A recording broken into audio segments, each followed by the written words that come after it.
चलिए आज इस वीडियो में हम बात करेंगे पश्चिम बंगाल की सियासत की, क्योंकि विधानसभा चुनाव के रिजल्ट आने के बाद ममता बनर्जी जितना इनएक्टिव दिख रही थी उतना ही एक्टिव नजर आई।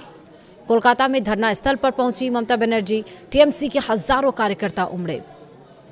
क्या रहा वो आपको बताएंगे इस वीडियो में। नमस्कार, आप देख रहे हैं न्यूज़ 18 का डिजिटल प्लेटफॉर्म। मैं हूं आपके साथ श्रुति श्रीवास्तव। पश्चिम बंगाल में चुनाव के बाद ममता बनर्जी की तृणमूल कांग्रेस यानी कि टीएमसी में अंदरूनी कलह और नेताओं पर हमलों के बीच पार्टी संकट में है। ममता ने टीएमसी नेताओं और कार्यकर्ताओं पर हो रहे हमलों के विरोध में सड़क पर उतरने का फैसला किया है। दरअसल चुनाव के बाद पश्चिम बंगाल में जैसे ही सत्ता बदली वैसे ही दीदी यानी कि ममता बनर्जी की सियासत का रंग उतरने लगा। एक तरफ जहां टीएमसी नेता लगातार हमले झेल रहे हैं तो वहीं टीएमसी में ममता बनर्जी पर अकेली पड़ती नजर आ रही हैं। पार्टी में अंदरूनी रार और कलह खुलकर सामने आ गई है, तो वहीं टीएमसी को टूट से बचाने का संकट भी खड़ा हो गया है। इसी बीच ममता बनर्जी ने टीएमसी नेताओं और कार्यकर्ताओं पर हो रहे हमले को लेकर धरना स्थल पर पहुंची। यहां वह टीएमसी कार्यकर्ताओं को संबोधित करने गई। वाई सर्किल पर बहुत से टीएमसी कार्यकर्ता भी जुटे और लगभग दोपहर 2:30 बजे फिरहाद हकीम विधानसभा पहुंचे। पार्टी के भीतर चल रही उथल पुथल के बीच तृणमूल कांग्रेस के वरिष्ठ विधायक और मंत्री फिरहाद हकीम पश्चिम बंगाल विधानसभा पहुंचे। यह घटनाक्रम इसलिए भी दिलचस्प माना जा रहा है क्योंकि पार्टी के कुछ वरिष्ठ नेता ममता बनर्जी के आवास पर मौजूद हैं, जबकि कई अन्य नेता और कार्यकर्ता विरोध प्रदर्शन स्थल पर डटे हुए हैं।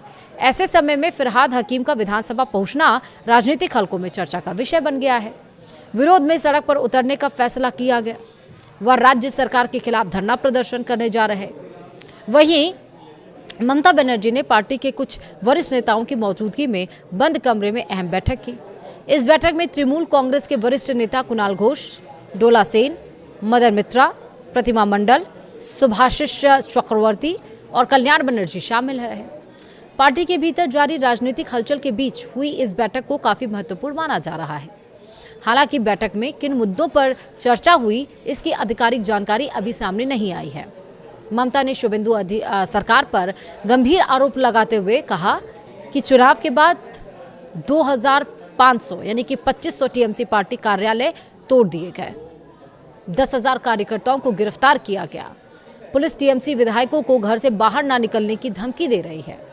टीएमसी नेताओं पर हो रहे हमले के विरोध में ममता बनर्जी ने अब सड़क पर उतरने का फैसला किया। तो वहीं रानी रासमणी रोड पर प्रोटेस्ट की इजाज़त उन्हें नहीं मिली।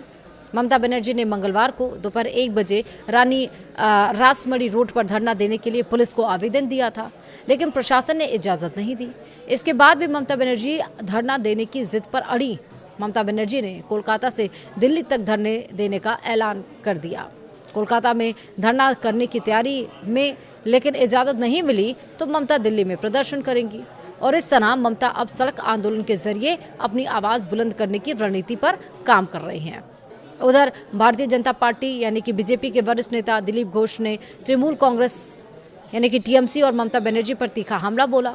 उन्होंने आरोप लगाया कि तृणमूल कांग्रेस के भीतर नेताओं के बीच मतभेद और असंतोष बढ़ रहा है तथा इन्हीं मुद्दों से जनता का ध्यान हटाने के लिए ममता बनर्जी विरोध प्रदर्शन का सहारा ले रही हैं।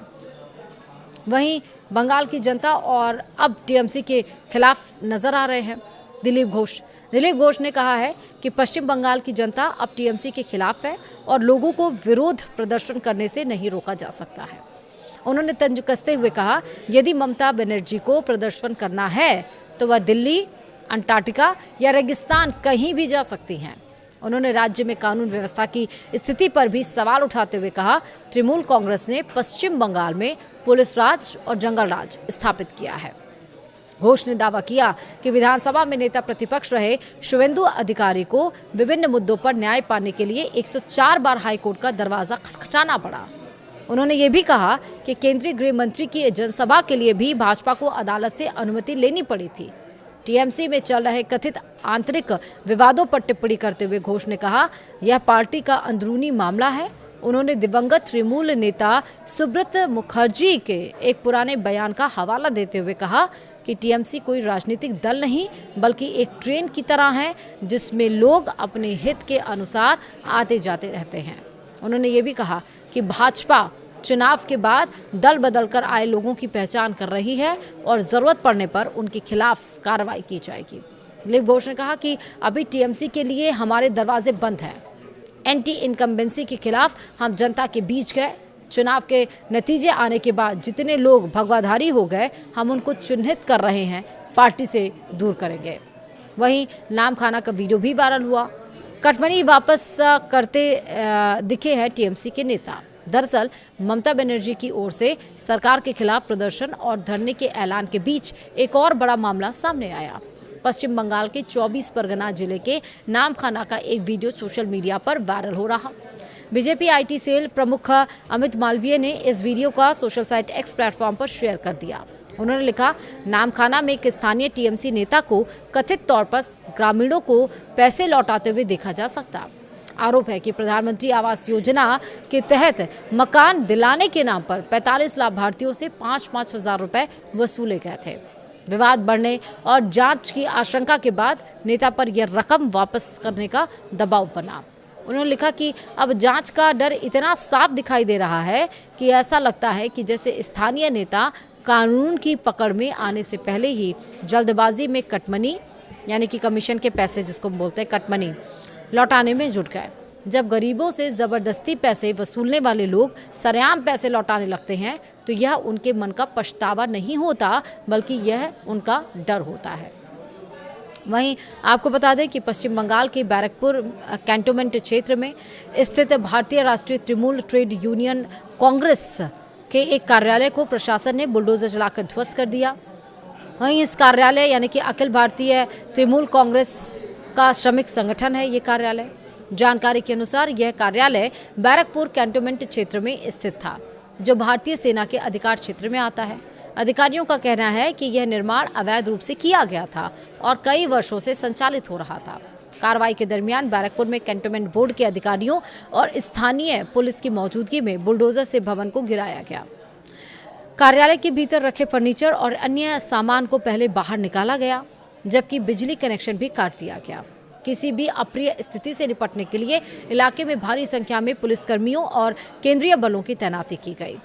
कार्रवाई के दरमियान पूरे क्षेत्र में सुरक्षा के कड़े इंतजाम किए गए। भाजपा के मंडल 3 अध्यक्ष विजय राजक ने दावा किया कि यह पार्टी कार्यालय अवैध रूप से संचालित किया जा रहा था।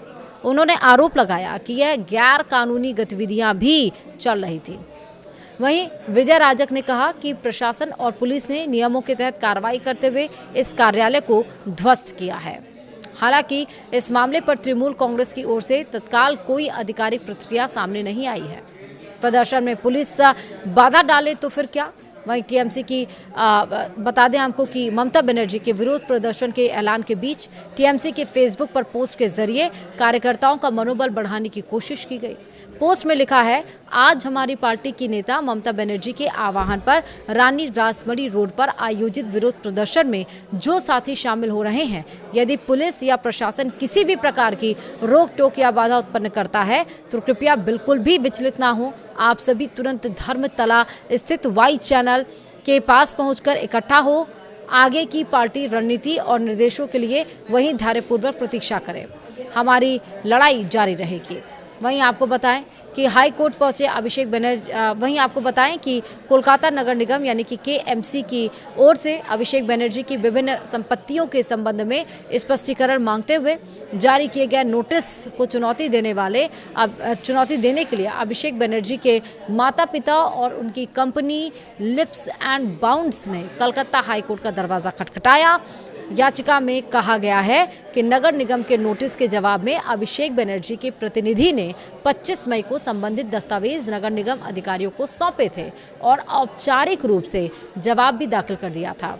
इसके बावजूद उक्त नोटिस वापस नहीं लिया गया। इसी के चलते अभिषेक बनर्जी के माता पिता और उनकी कंपनी ने नोटिस को चुनौती देते हुए हाई कोर्ट में याचिका दायर की और इस मामले की सुनवाई कल न्यायमूर्ति स्मिता दास डे के पीठ के समक्ष होने की संभावना है। तो बहुत सारा कुछ चल रहा है।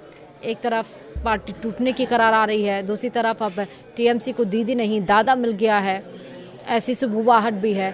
एक तरफ पार्टी के कार्यकर्ताओं और साथियों के ऊपर जो हमला हो रहा है उसको लेकर ममता बनर्जी कूच करने के लिए, प्रदर्शन करने के लिए उतरी। हालांकि प्रदर्शन की इजाज़त नहीं मिली तो दिल्ली भी कूच करेंगी। तो तमाम अटकलें टीएमसी में इस बीच चल रही हैं। वीडियो में इतना ही। नमस्कार।